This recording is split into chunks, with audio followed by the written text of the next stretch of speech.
as a new superintendent, this board charged me with looking at the budget. One of the things that they charged me with, as they would any new superintendent, is looking closer at the finances. How are we spending our money?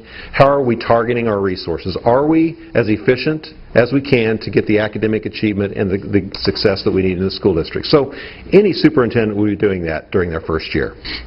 The stakes of the game changed a little bit, though, as the state of Ohio started talking about potential budget cuts. They are warning us and asking districts to prepare for up to 20% reduction in state funding for next year. So, beginning to talk about the budget already, knowing we were needing to, and then the state budget cuts coming along, prompted this a little bit more in-depth conversation. So we visited almost all the schools now and are collecting feedback. We've had 2 out of the 3 community meetings, and the third one will be this Thursday at, I think it's 10:30, is that 10 o'clock at Miami Middletown. But the purpose of really what we're doing is we're trying to educate the staff and community about our budget, a real Reader's Digest version of our budget, and about the challenges that we're facing.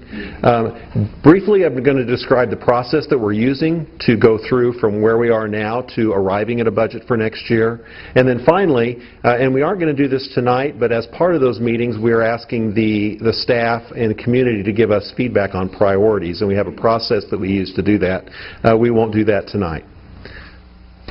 Anytime you develop a budget, I think it's important that you focus on your priorities. You first need to determine what it is you're really going to do. How are you going to do it? What are those things that are your core mission? And then you take the available resources and you target those on that core mission. Education has become all things to all people in so many ways. We do a lot of things, but we really have to focus on our core mission and what's really important and focus our resources that way. So really the point of this is preparing for what is that core mission to begin with.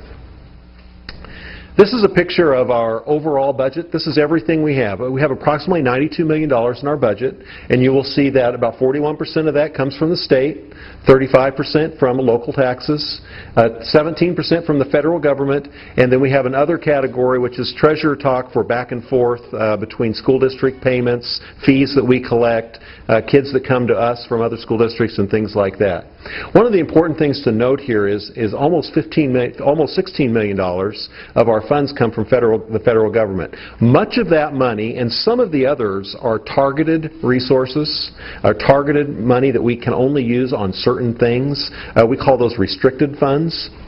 And so some of our budget is restricted in that we can only spend it on various things. For instance, on staff development. We would, on other things that are restricted funds are, we can only use bond money. For instance, from some of our local money is restricted also. We have to pay our bonds, pay the buildings down, and those types of things. So we have a $92 million total budget. However, when you look at what we call our general operating budget, it gets a lot smaller. This is the money that we can use for generally what we want to do. Whereas that money is a lot of restricted funds, ESOL programs, special ed, various other things like that. So when we talk about our budget and where we're looking at doing budget reductions, this is the pot of money that we're looking at, and this is the pie. You'll see that the percentages change a little bit when you talk about this. The state share goes up to about 53% of this pie. The local share goes up to 41%. We take a lot of the federal money out because it is restricted funds. So now when we look at doing the math, we look at about almost $36 million coming from the state this current school year. And when they're telling us to plan for a 20% reduction in state funds, you can do the math, and it equates to around $7 million that will be less that we could anticipate receiving from the state next school year. That's why we're here. That's why we're needing to do some planning. For districts like Middletown, who receive a larger percentage of their money from the state's budget cuts will be even more significant. The state uses a formula where a school that has a higher percentage of needy kids receives a higher percentage of money from the state, and vice versa. So you'd look at another school district that may have less needy or have fewer needy kids, and their state share would be a lot smaller than ours. A wealthier district would have a smaller state share. a poor district has a larger state share. So for us to lose 20% of that pie is going to be a pretty good chunk of change that we're going to have to deal with. And again, that's why we need to have some conversations as a community about what our priorities are. You'll see the local share is about 41%. There's still a little bit of federal money and a little bit of the other kinds of money that we can use for generally our general operating. This slide talks about the difference between restricted funds and non-restricted funds, and I've kind of already explained that a little bit, so we'll slide past that.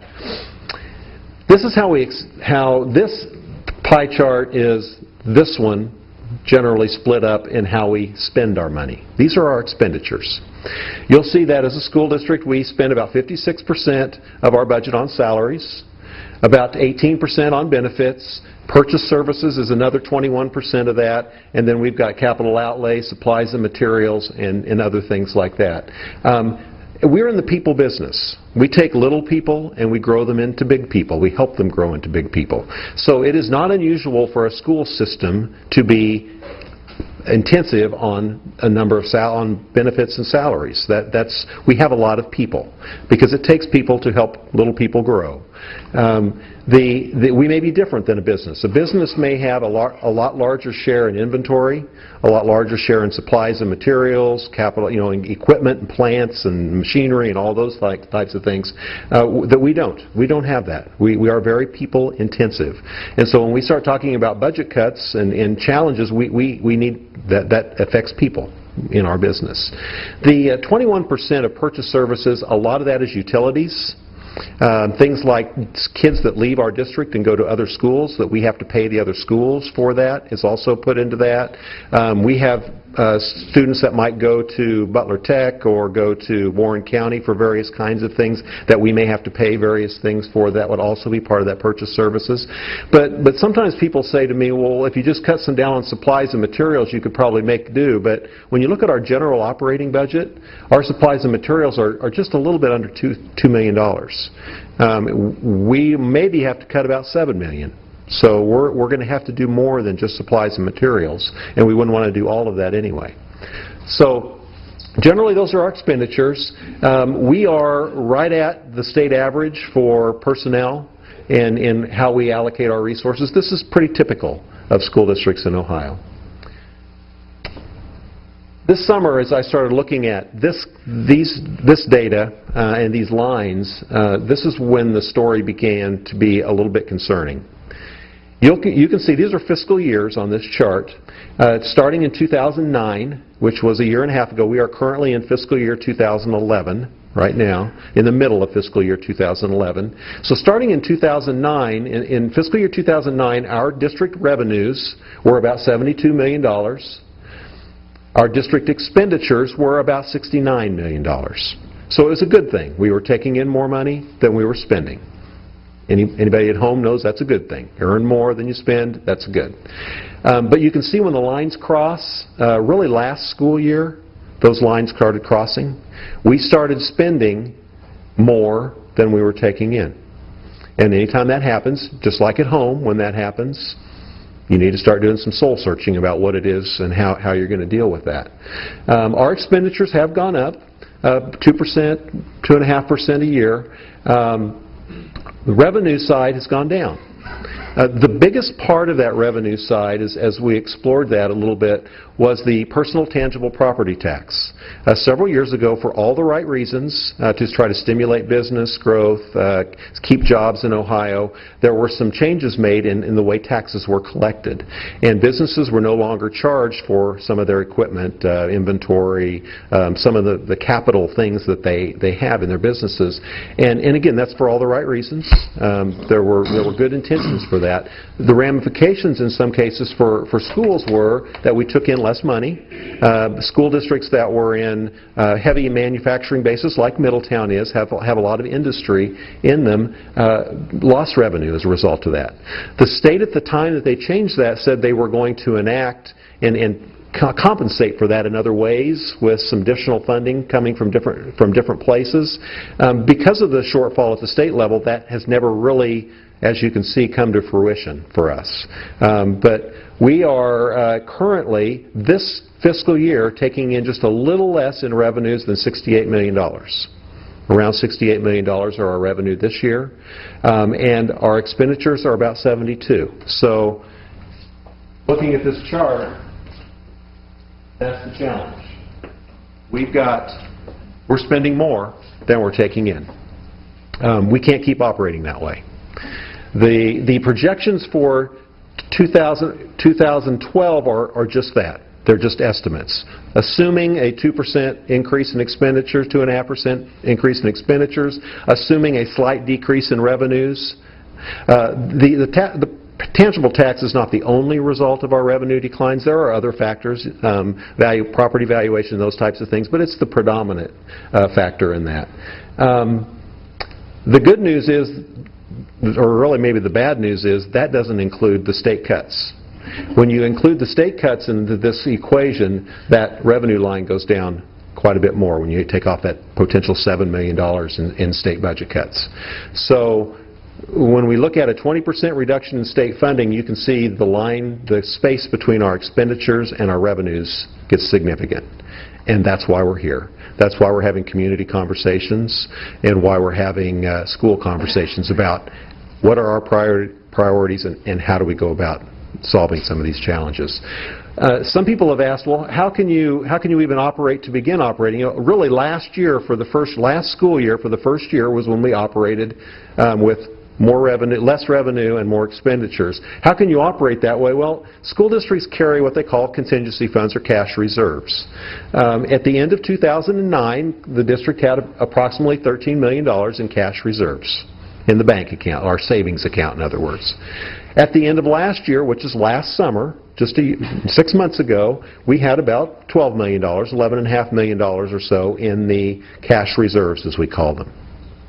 At the end of this school year, this current school year, if everything goes as we say, we think it should, we will still have about $7 million in our reserves. So again, things seem to be okay when you look at it that way until something like this happens. Now, we were already going to have some conversations about we couldn't keep going on with expenditures being more than revenue, so we knew that. But when you have something like this happen, all of a sudden a $7 million cash balance turns into a over $5 million negative balance. If we didn't do anything about it and we just let this happen, at the end of next year, well, we couldn't do that. The state wouldn't let us certify to have a cash balance of less than zero. So that's the challenge that we have before us as a school district and as a community. We need to decide on our priorities. We need to refocus our efforts as best we can, and we need to identify those areas that we can be more efficient with. That's the challenge that we're faced with. And the process that we've used so far is in November and December, the treasurer broke our budget, that $68 million budget, into what she called decision units. There were 40 of those. Transportation, custodial services, elementary education, special education, those types of things.